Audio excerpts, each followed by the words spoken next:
గడిచినటువంటి ఈ సంవత్సరంన్నర 2 సంవత్సరాల కాలం పాటు టీడీపీ చాలా మంచి పనులే చేస్తుంది అని చెప్తున్నారు. ఇలాంటి పార్టీల అవసరాలు కూడా లేవు అన్న విధంగా కనపడతా ఉంది. ఈ రోజులు గడిచినటువంటి 1.5 year 2 years గురించి టీడీపీ పాలన గురించి మీరేం చెప్పదలుచుకున్నారు అని అంటే, రాజధాని పేరు చెప్పి రాజధాని అభివృద్ధి పేరు చెప్పి నిజంగా రాజధాని నిర్మాణం జరిగితే భూములను దోపిడీ చేసుకుంటూ రైతులను వంచి రాష్ట్రాన్ని వంచిస్తే మాత్రం బీసీవై పార్టీ మాత్రం చూస్తూ ఊరుకునే ప్రసక్తే ఉండదు. సాక్షాత్తు కలియుగ దైవం యొక్క సన్నిధిలో కల్తీ జరగటం అనే అంశం మీద మీరు ఏ రకంగా స్పందిస్తారు? ఏ పార్టీని మద్దతు తెలుపుతారు? తిరుమలను రాజకీయ అంశంగా తీసుకోవడం అనేది చాలా దురదృష్టకరమైన అంశము.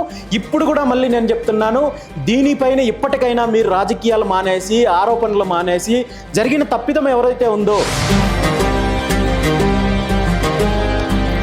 కేవలం రాజకీయం కోసము ఒకరి మీద ఒకరు ఆరోపణలు చేసుకుంటూ ఇదొక రాజకీయ అంశంగా తీసుకోవడం అనేది చాలా దురదృష్టకరమైన అంశము. కల్తీ లడ్డు అంశం విషయంలో ఏ పార్టీని దోషిగా చూస్తారు రామచంద్ర యాదవ్ అంటే ఏమంటారు? ఖచ్చితంగా ఈ రెండు పార్టీల పాత్ర ఉంది. ఎందుకంటే ఉండాలి కదా, ఈ వ్యాపారానికి, ఈ రాజకీయానికి, ఈ అరాచకానికి, ఈ అపచారాలకు ఖచ్చితంగా ఎక్కడో చోట ముగింపు పలకాల్సిన అవసరం అయితే మాత్రం ఆ బాధ్యత ముఖ్యమంత్రి చంద్రబాబు నాయుడు గారికి ఉంది.